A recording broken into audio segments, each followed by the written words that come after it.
Yeah. Step onto the playground, feel the energy. All right, welcome to the podcast playground where podcasters come to play. Today, my guest is no other than Nicole.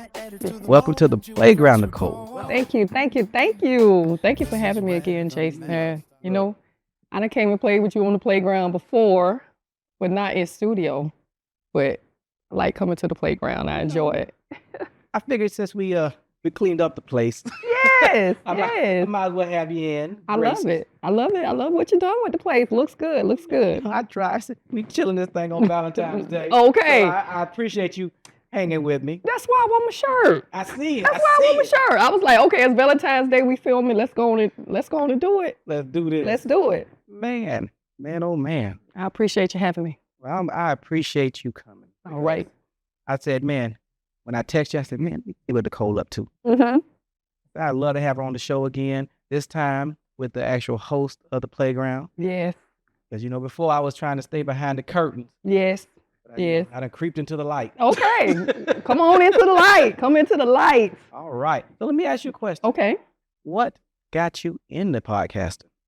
Because I know you have your own shows. Yes. So what happened a few years ago, our junior high here in Jacksonville, which is Highlands, well, it's middle school now, but when we were stuck in the yard, it was junior high. So we every few years we'll do a reunion, a junior high reunion. Mm-hmm. So we had the reunion, and one of the days we was doing a cookout and everything, and eating crabs and doing all that usual stuff. So we talked about. I told some of the girls, I said, hey, let's do something again at my house, and we'll just hang out and chill or whatever. So we were at my house eating crabs and drinking. And one of the girls there, she said she wanted to do a podcast. And I was like, well, let's do it, and we kind of laughed and joked. And we talked about at that point, because she wanted to do the podcast, we talked about, let's do a podcast. And I was like, yeah, I'm down, But it was interesting for me just being there, because listening to them, because a lot of the girls that was talking, they were more street savvy. They had been out in Jacksonville. They knew a lot of the gossip. They knew a lot of everything that had happened through the years, people that it happened to. And so I felt it was even though I was kind of not in that circle, so to speak, but it was just cool being a fly on the wall, And I still had stuff to add to it, because I had a few stories and a few tales to tell of my own. Yeah, because I've lived. And so I went back to work in California. I left and went back to work in California. And while I was there, my best friend had called me, and she was like, hey, what's up with the podcast? Because she was one of the girls that was there at the house that day. Mm-hmm. And I said, I don't know, ain't nobody really been saying nothing about it, And she was like, well, I'm interested. Let's go and try to make it happen. When I came back to Jacksonville, I reached out to one or two of the girls that was there. And they was like, let's move forward with it. It sounds like a good idea.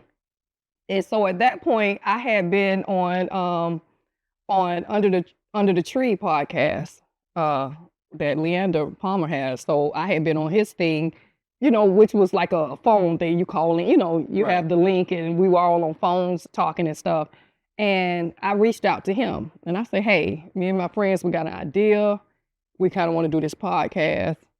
And it just kind of took off from there. He gave me, some pointers, some ideas. He hooked me up with the guy that he had recently hooked up with, and they were actually visiting sets and recording. So it wasn't going to be the phone setup. It was going to be in-house. In-house, ready to roll. Ready to roll. So at that point, we just ordered a backdrop. We came up with a logo. We ordered a backdrop. So you went full 100 on that? Yeah, we went full 100. We ordered a backdrop where we had the logo, backdrop, and they came to the house and they shot us, and it just took off from there. Now, how would you say your experience was between being online and them actually being in-house? Which one do you say you prefer more? I prefer in-house, because to me it looks cleaner. It looks cleaner. And from where I live, I've experienced, because after we did that, after we set up which our podcast is Divas of the Roundtable Podcast. Gotcha. And so we're on YouTube, Divas of the Roundtable Podcast. And Facebook. Play with it. So after we set that up, we actually came up with Table Talk, Divas of the Roundtable, Table Talk. Table Talk is our version of the phone setup. Okay. But what I'm finding out is my location, and I don't know what it is. It's a lag. And I'm trying to work past that because I'm not as Tech savvy as far as recording and doing stuff like that. So I don't like it because it's kind of hard to go down when you started up so high. We started up filming in studio, Right. On location, so to speak. And then to kind of go back down to the phone thing and it's not clean, I don't like it. So I don't utilize Table Talk. But Table Talk is a way for us to reach audiences that's not in Jacksonville and that we can't get to in person, which I love that idea, but I got to find a way to clean it up. So right now, in person, that's my... I mean, I think I've done maybe 4 different ones that were online versions, streaming live versions. And I'm with you. I prefer in studio where the guest comes in, they sit down, we talk. Yeah. Because doing this process, you go through so many different iterations of, do we want the mics here? Do we want to use lapels? Do we want to use shotgun mics? Yeah. How much money do we want to spend? Do we want to spend a little as possible to get the best results? And there's so many different ways you can go with this. It's insane. Yeah. And one thing too, I've noticed, just tuning in, and I believe one of the episodes was on your thing with the playground, when you have other people in and they're not stationary, they haven't had a time and a place, and not all of the outside, influences coming in. And I'm sitting there on the screen and I'm like, this person talking to somebody in the background and they, Yeah, they're not focused on the interview at what's hand going on? because they're focused on life around them. Yes. So when they're in studio, they can't really focus on life around them. They have to you have to focus on what's going on, the conversation that's in front of you, and it's just, I don't like the distractions. I like it. I'm not a perfectionist and nothing like that, but I believe in, if you're making a product and you're spending your time and money, you need to make sure that that's the best product that you're putting out there. Yeah. And I wouldn't want to be watching the show and somebody interview somebody yelling and talking to. That's funny. That's funny when you have people like, ain't nobody got time for that. The people doing them interviews. If it's but a blooper reel. Yeah. That's on point. But in real life, and you're trying to get across a topic or a situation, a conversation, you don't want to hear that. You want somebody that's engaged in the conversation at hand. Right. And you want that back and forth. Yes. You don't want it to be scripted. You don't want it to be forced. Yeah. You just want it to be nice conversation that's smooth, that's not forced in either direction. Yeah. Plus, it's like me saying, hey, what y'all doing over there? And now I've ignored my guest Exactly. to talk to somebody. Exactly. And so for me, it's like, nah, unless you, the person on the other side, because we've had times with Divas of the Round Table Talk. We tried to do one time and it was a thunderstorm going on in my house. It was windows rattling and shaking and booms and pows. And one of my co-hosts, it was her friend. He was the guest. We were talking to him. He was somewhere, the lighting was bad, and he kept moving around on camera. Can y'all hear me? Can y'all see me? And I'm like, you know what? I told him, I said, let's just, because we wasn't live. When we film Table Talk, we film it, and then I put it out later. So I don't go live even with the... Right, because you need to be able to fix things that are unforeseen. Yes. So I'm glad that we don't go live because I stopped it. I said, you know what? Let's wait till you get in a better, and his Wi-Fi was crazy. I'll say, let's wait till you get in a better location. Let's wait till this hurricane or whatever going on outside my house leave, and we'll film another day. And him and her stopped talking before we got to that part, but whatever. That's another story. You think about it like this. My first playground interview, right? Mm-hmm. It was with a reverend. It was overseas. And I couldn't get the computer to get the audio to work. So he's sitting there. He's like, "Do you hear me?" And I'm like, "No." I'm typing to him. No. He said, "Your stuff must be broken." I said, "My stuff is not broken. Can we? I know your time is, valuable." Mm-hmm. So I said, "Can we reconvene tomorrow? And I promise you it'll be a better interview." And we did. We went for almost 45 minutes. Yeah. I had to cut that thing short because I was like, ooh, this is a long interview. Yeah. And see, that's for me. I've had 3 really, really good interviews that doing that type of internet streaming thing, it just did not work. I did one with one of our prior guests, Terrell Bradford. Her mom suffers from dementia. So I wanted to do something about dementia. And at that particular time, I was in California, I was in LA, and I was off my vessel because our boat was in dry dock, and I was able to be in the hotel. I was stationary, I was good. But child, ain't had no wig and nothing. When I go on them boats to be working, I have my hair in a ponytail. I'm looking, look, I'm going straight tomboy, I'm thugged out, you know? So I done found a shirt or something to tie it around my head. I'm looking like Erykah Badu, you know what I'm saying? And I'm just like, you know, I'm trying to film her. And again, it was crazy. It was the lag and the audio was just, her thing was her mic. It was really low, and I could not. She didn't know how to bring it up. You could barely hear her. And I'm in a hotel with nothing going on, and I'm straining to hear her. So I sent the video to Mike, my producer. Jason knows he's my producer, but y'all don't know that. I sent it to Mike. And he good. I sent it to Mike, and Mike said, I can't do nothing with it. So he knows her because, you know, he produced our show that she was on. And he called her and told her what to do. And so me and her had to film again the next day. You know, we did it, and she said, yeah, I'll do it all over again. And it was so good. You know, I was trying to remember some of it because it was just straight off the dome, you know, just talking to her about her mom and her experiences. Some of the stuff, you know, there's pre-prep. And then there's some that's not. Yeah. So I produce other podcasts, and we set up for the first virtual one. The pump on the HD went out. It's in here squealing like a pig. I'm trying to shut it down. It won't stop. Then the mic is echoing. Okay. I was like, man, I just want to get through this. Yeah. By far the worst interview Yes. I've ever set up. I'm telling you. But see, when I did Terrell the next day, now at this point, they've taken me from the hotel, and we had another person on another vessel that had to leave. So I had to go on that vessel. Now I'm on vessel. Trying to do the interview. Engines running. It was crazy. It was crazy.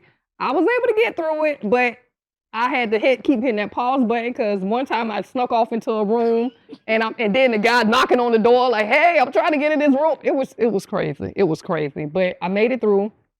And then I did another one where a young lady had married a guy, and he had gave her HIV. Oh, I think I seen that episode. No, I didn't release it because it was horrible. Didn't y'all do one on that though? No, it was horrible. I don't know. Mike probably showed because I sent that to Mike to try to clean it up. Yeah. I didn't release it because it was terrible because of the lag. I'm asking a question. And then you sit there like. And I'm sitting there waiting on her to reply, but she hasn't gotten the question yet. It was terrible. So I waited. Mike tried to clean it up. He probably sent it to you to help try to clean it up. I don't know. Yeah, because I think I seen that. I think I did see that one because he great story. I mean, it's not a great each other, and some of the projects that he does, some of the projects that I do, you know, I go back and forth. More eyes are better than one eye. Yes, set of eyes. I mean, with the Divas of the Roundtable, conversations with Cole. Yes. If you've seen somebody getting into this industry, what would you even tell them? I'll tell them to make sure they have a team. Build the team first. And everybody should know their roles and make sure the people that's on the team that knows their role is willing to fulfill their role. Because knowing something and doing something is totally different things. By far. Totally different things. And that's kind of what, you know, me and you talked off camera, but I kind of like crashed and burned real quick. And it took me back to when I was in college. I was going to college and I was taking all of these courses. I was raising 3 kids. I was working full time. You had a full load. And and I had a 4.0 GPA and dropped out. I walked away and never went back. I crashed and burned. It was like, because I was given so much and then I just ran and I just crashed and burned. So that's what I'm noticing with the podcast, because I'm the primary person that schedules. I reach out to the people. I follow through. I follow up. I come up with the show ideas. You know, the ladies contribute, but not as much. Mm-hmm. And so it got to the point to where I was exhausted, you know, and I just kind of burned out. You're running the ship. Yeah. And you expect for your shipmates to be able to do something to help take some of that load off of you. Yeah. I mean, it happens. Yeah. Because like I said, I produce 5, 6 of these podcasts, not including my own now. That I just started. Mm-hmm. So you figure between reaching out to people, like you said, it's about scheduling, making sure they're going to come. Yes. Make sure all parties have the same equal level of investment, because that's a toss up. Yeah. Having that equal level of investment, because if you don't, you know, nobody wants to set up a studio and nobody shows up to the studio. Yeah, because that's the thing for me is to take something so serious, and that's your baby. That's like the project. That's the thing that you're working on. That's what you pour your energy, your extra time, your heart. I have a husband. I have 3 kids and 5 grandkids. I got a life. Right. But a lot of my life, I pour into the show. And then to kind of feel like it's being treated like a hobby sometimes, you know, on the other way. Yeah, it's just kind of like, okay, well, this is everything, you know, but I understand that. And because I'm mature enough to know that I can't expect me from other people. Right. You have to have your level of what's acceptable. And then you have to realize that sometimes your level of acceptability is not the same as everybody else. Yeah. So that's what I would tell somebody that's breaking into the industry. Build your team first. If you're gonna have a team, even if it's just you in front of the camera, you still need a team. You still need people to help come up with those ideas, because you're not gonna be able to fire on all cylinders all the time and come up with these shows ideas, have the connections.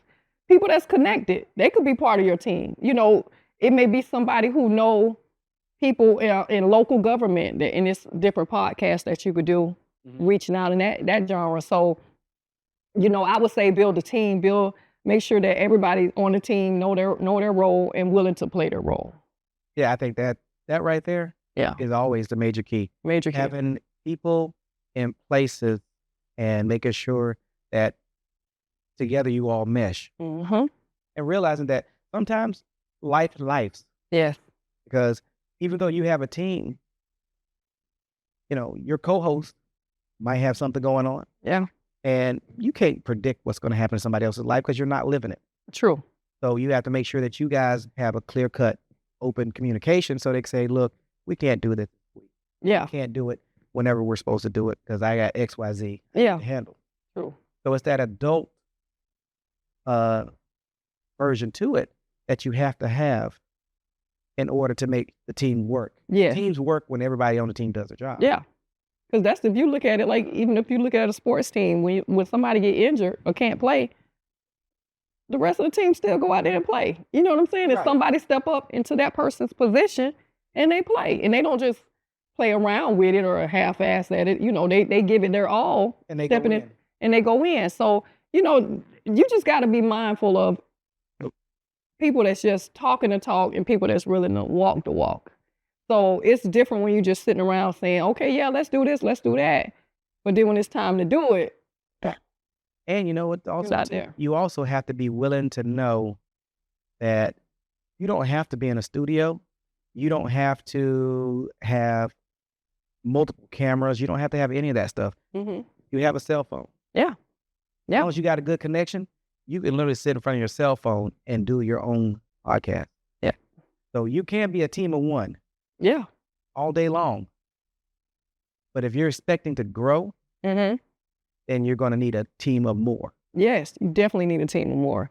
You know, and you know, me and my co-host Ladybug, we were talking yesterday, and that's the thing about it. Like, and I think I was telling you, I said, like, I call Ladybug up and be like, hey, I need XYZ. She'll make sure it happens. And it was funny because I had messaged her, well, me and her talked when I was in Los Angeles flying back to Jacksonville. And I say, hey, it was a particular topic that we were working on. And because Facebook canceled my other page, my new page, I'm trying to build it up. So even though I have Facebook friends, because that page, they don't interact a lot, I think I'm not showing up on their feeds and stuff like that as much. So I had inboxed the guy and said, hey, I'm interested in you coming on our show, because he made a post about something that the topic that I was concerned about. Right. And so I was like, oh, he'll be great. And his post got a lot of feedback from some of his fraternity brothers and everything. And I'm like, oh yeah, this thing could really take off. And I want to talk about it. Let's be there at the ground level of it, or the conversation. Yeah. So he hadn't got back with me. And he's a person that we all went to junior high with. And so you see I'm emphasizing on that junior high. I'm telling my age. But so and I know she knows their family. She's closer. My co-host is closer with their family.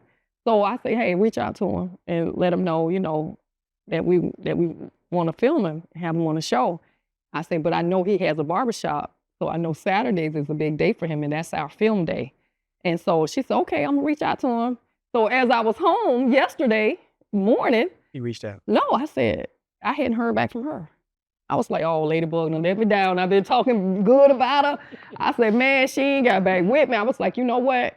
If I don't hear from her, because I haven't scheduled any shows for our film day, which is next Saturday, a week from today. Oh, so y'all are opposite of us. Yeah. So I say I hadn't scheduled nothing because I was waiting to hear from him, because his schedule is so tight. I wanted him to have first pick of the time slot. Right. So I said, man, I ain't heard. I said, you know what? If I don't hear from him, I ain't even gonna worry about schedule. It's kind of like I'm in that funk right now. You know what I'm saying? I don't think it's a funk. I think it's more or less like, if you get the guest, you okay with it. Yeah. But if you don't, you can still keep living, because it's not a 9 to 5. Yeah. Yeah. It's nice to be able to put that information out there to the web for people to see it and people to have that connection to it. Mm-hmm. It's not the end all be all. And people is like, what happened to the show? When y'all coming out with another show? When y'all, we get that feedback, but it's like, at this point, I'm not going to force anything. You see what I'm saying? I'm with you 100%. I'm not going to force anything. And like I was telling you when we were talking about, what lane or what really moves me, all of our shows move me. But lately, I haven't had anything to move me, really. Now, that particular topic which it was about the food deserts, Right. And I'm going to hit on that. We had a guest, Mr. John White. He came on the show. And he was talking about the homeless veterans, or the homeless community in Jacksonville. So we did a show with him, and then me and his friendship kind of blossomed. We send each other stuff back and forth. He sent me a lot of stuff that's going on in the city.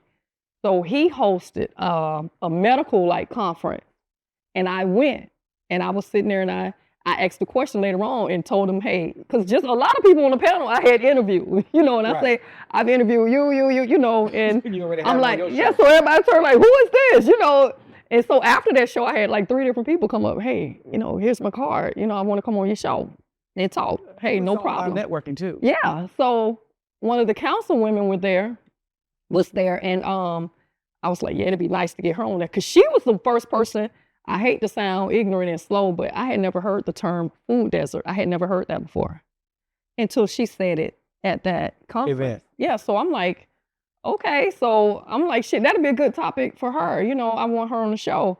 And then I told my mom about it, and come to find out, that councilwoman, was going to my mom's HOA meetings. And my mom was like, my daughter knows you. And she showed her, my mom showed her a clip of one of our podcasts, and she said, yeah, I remember her. And she gave my mom the card, said, here's my card, give your daughter my card, I want to come on the show. So, I'm like, this is a good topic, you know what I'm saying? And I just was starting to move into that direction of the food deserts, because I started to look at my area on the north side. It is food deserts, it is food shortages, they're closing the Walgreens, so that was a big thing. That's the only thing right now that I'm kind of passionate about, that I'm feeling something about. And then once again, you have the platform to put it out. Yeah. I mean, the more eyes see stuff, more eyes and more bodies can want to be a part of stuff. Yes. And that's why when he made the post, and it's crazy because I had just talked to me and my captain, who's a middle-aged Irish guy that lives in California, He don't know nothing about what's going on here, in Jacksonville. And so me and him was talking about it, and I literally went and saw the post the next day. literally read the post that the guy said about the food desert the next day. And I showed my captain. Yeah, I told my captain, I said, see what I'm saying? Because my captain was like, well, you know, he's trying to justify it, rationalize it, whatever. And I'm like, you don't understand. You got to be boots on the ground, seeing what I see, you know. And then when I showed him that post, I said, see, I'm not the only person that thinks like this and see this thing. You know, this is an issue. And he was like, yeah, I see what you mean. So that's when I was like, yeah, more people need to know this. And at that conference that I was at, that medical conference, I'm trying to get, I forgot his specific title, but he's like the medical advisor under Donald Deegan. He's on her team. Oh, he's under Mayor Donald? Yes. And he did a whole presentation, man, talking about the mortality rates and everything based on the zip codes and the different health elements. And yeah, so he even which he has to, and he displayed it at that particular conference that I was at. And I was like, people need to see this. People need to see this. So of course I reached out to him. You know I did. I mean, but he has to go through the powers that be. Yeah, they have to go to get the approval. Sure yes. So that's still in limbo, but that's another thing that I was passionate about. So right now, those are the only two kind of, everything else is just like, yeah, you know, we know what's going on in the government. We know if your name is Hector, Maria, Jose, we know you scared, you don't want to go out. We know ICE is on the move. What else can I talk about that stuff? You know what I'm saying? I mean, there's three kind of podcasts. There are the ones where the person goes through and they talk about their daily life. And there are the ones who, I'm going to call it news chase. Yes. Where they're chasing the next new news headline. Yes. So they can come on and they can talk about it. And then there are the ones who are somewhat informative, but yet they bring guests on. They're not trying to jump on any real bandwagon. Yes. They might touch a topic, but they're not going to be like, today, Jose got arrested by ICE. Yeah. That's not their main goal. Yes. But if you fit any of those lanes, that's cool because, once again, that's what podcasting is about. Yeah. And see, that's what I was like, one of the things that our co-host, one of my co-hosts, Spicy, when we first was talking about doing the podcast, and it was like she was supposed to have been over like the gossip thing, you know. I really don't follow all of that stuff. I don't, you know, all the blogs and everything that's going on with the gossip because it changed daily. It changed from this person went to a Diddy party to that person never was at a party, you know. And my thing is, you know, if we want to talk about all of that, at our age, we knew what the play was. We've been hearing about this stuff a long time ago. And I was telling people that about the R. Kelly thing. I'm like, hey, man, I ain't saying it's right or, you know, the children are victims, but their parents knew what the deal was because I knew he married a child. So why would I let my child go to the studio with this man? Well, because at the end of the day, it was easy for the parents to want to do it because they wanted the fame from it. Yeah, so that's what I'm saying. I was like, I'm not touching. Money. So what's the point in bandwagoning? Yeah. And now this person's old as hell. Yeah. And now they're a victim from the past, but yet we're not looking at the parents who put them in that situation. Yeah. So that's why I was like, no, I don't want to touch the gossip. I didn't want to be that particular type of podcast that just come out with the gossip. You know what I mean? Oh, yeah. And I just felt like I wanted to do something that was, that I could look back on, that my parents could watch, that my aunts could watch, that my grandchildren could watch, that my children could watch. And I'm not ashamed. Across genres. Yeah, but I'm saying I'm not a show that I'm ashamed of, you know, shucking and jiving and cutting up and stuff. Our very first 1 or 2 episodes was like, it was just wild style. And I'm like, you know what? Don't get me wrong, that's me.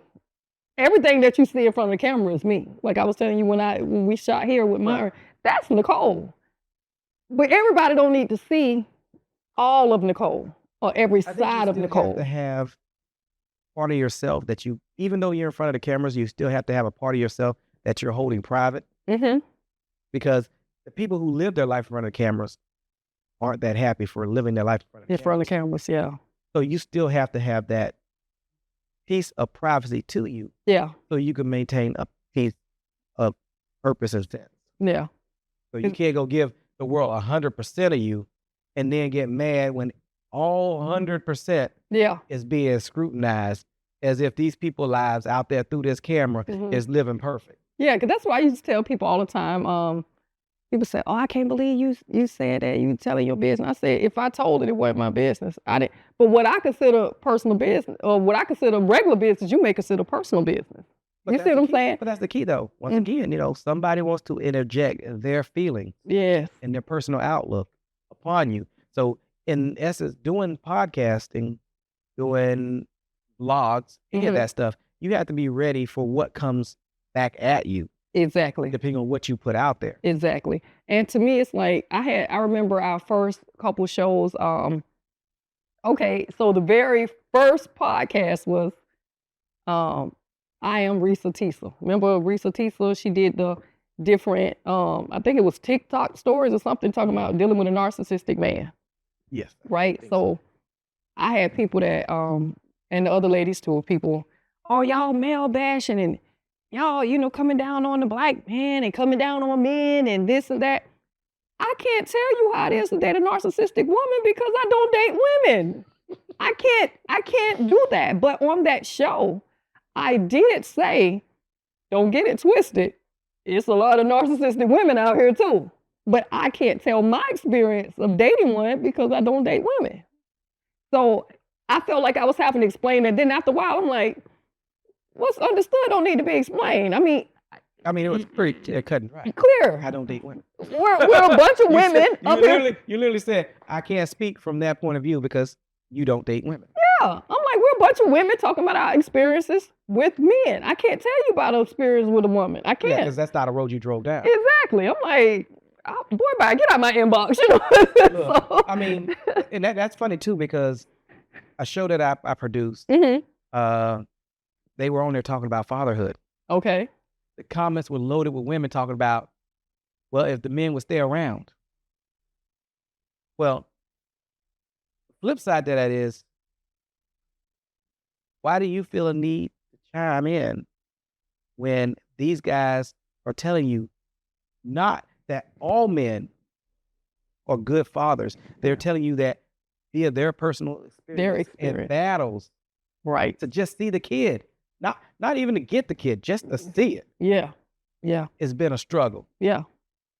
But it was 50 to 60 women just straight knives through the heart. Yeah. And I told the dudes, I was like, see, you wanted people to comment.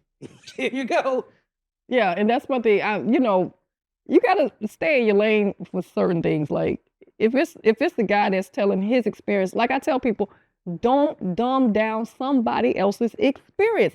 I've had to tell my mom that, dealing with her siblings and stuff like that. And she was like, I don't understand why she feels. That's how she feels. That was her experience. You can have 5 kids in the same household, same mom and daddy. They're going to experience those parents differently. They're going to experience life in that house differently. Don't take away from somebody's experience. Let them take their view. Their experiences. Let them express their experience. Exactly. You're right. You can have 5 kids in the same house, same parents, and each child is going to view that differently. Yeah, for sure. No matter how many times you try to treat them all the same, you will never treat anybody on earth the exact same. The same. And I tell people, I have 5 grandkids. I treat them all differently. You do? I do. Because it's natural. Because they are different people. They need different things from me at different times. You know what I'm saying? Right. So I got some that's very clingy, stick to my leg, and one every now and then like to come up like a cat, and love up on me. You know how the cats rub up? Yeah, they disappear. Then she'll fade away. I got one that just drive me crazy. I think he just loves seeing gray hair spring up out my head. And then is my granddaughter Jersey. She's like a ghost. She's self-sufficient. Self-sufficient. She's good to go. I just have to, I occasionally acknowledge, hey, I may, say something to her to let her know that I see you. You know what I'm saying? I have to let her know that I see you. You still have to acknowledge the fact that she's there so she gets what she needs because she's self-sufficient. Yeah. And then she goes on and she's happy. Yeah. Then I got the barnyard bully, my J-Lo. We call her J-Lo. That's my youngest granddaughter. She's a tomboy. So her and the boy play good together. And I have a relationship with her that's different because she don't want all the girly stuff. Right. Yeah, the little lace and frills that the other girls do. So I have a different relationship with her because I was a tomboy for years, so I can identify with that. and I support it. I was bought, and I tell people this, and people be looking at me like I'm crazy. I'm like, in my house for Christmas, you would have thought they had a boy and a girl. I was getting Hot Wheel racetrack sets, BMX bikes, breaking boards, Hot Wheels, everything. I was getting all of that. My sister was getting other stuff. I was a straight tomboy. I'm talking about don't buy me no dresses. I don't want none of that. None of that. Don't do it. It's like, once again, though, that's experiencing different than your sister. Exactly. Because you can't treat every kid alike. I mean, I ain't gonna lie. I spend more time in the principal's office than I think the principal did. Shoot, for a second there, I thought that was my office. Yeah. You see what I'm saying? But, So, you look at the flip side. My brother didn't really spend any time getting in trouble, going through, being rolled up and all that stuff. He didn't do any of that. Yeah. But me, shit. Look here. If I thought I could get away with it, I was on it. Okay. You couldn't tell me nothing. Mm-hmm. I was riding. So yeah, different experience. as you run through these podcasts, I noticed that I find myself looking at other people's podcasts. Mm-hmm. You always want to do research when doing this. So looking at their podcast, do you find yourself watching other folks' podcasts too to kind of see a slight comparison of what direction you might want to take your next show in? Not comparison in the fact that they doing it better than you or all this, but at the end of the day, you can't see what's behind the scenes. Yeah. And if you could, it doesn't matter because they're somewhere else anyway. Actually, not anymore. And it's funny because I haven't reached that mega stardom because I've heard people in the industry say, oh, I don't listen to other people's or I don't watch other people's movies or listen to. I've heard people say that. And I was like, yeah, right. And I'm not even near close to that level, but no, I don't anymore. In the beginning, I did to get pointers and just kind of see how it was going. I did a lot of research to know the flow of how the show should go, which is why I eventually was the conductor of our show, which a lot of people misread that as me it being my show. It wasn't my show. It was I had the experience. Because you did the research. Yeah, so I sat at the head of the table and I was the conductor of the show to kind of move it along and stuff like that. But so I did a lot of research in the beginning and a lot of watching and taking notes and just seeing how people did stuff, how they moved, just the flow of how the shows was supposed to go. But now I don't. I find myself not watching any podcast. Because when I watch podcasts, I never watch it for what they saying. I watch it for the set. Yeah. I'm looking at it for the set. I'm like, yes. Okay, let's see. They got table mics. I'm not really feeling that. But I do like how they made their background. Yeah. It's a little dark, a little moody. I might try that next time. So I do look for it from a producer standpoint and rock and roll from there. Yeah.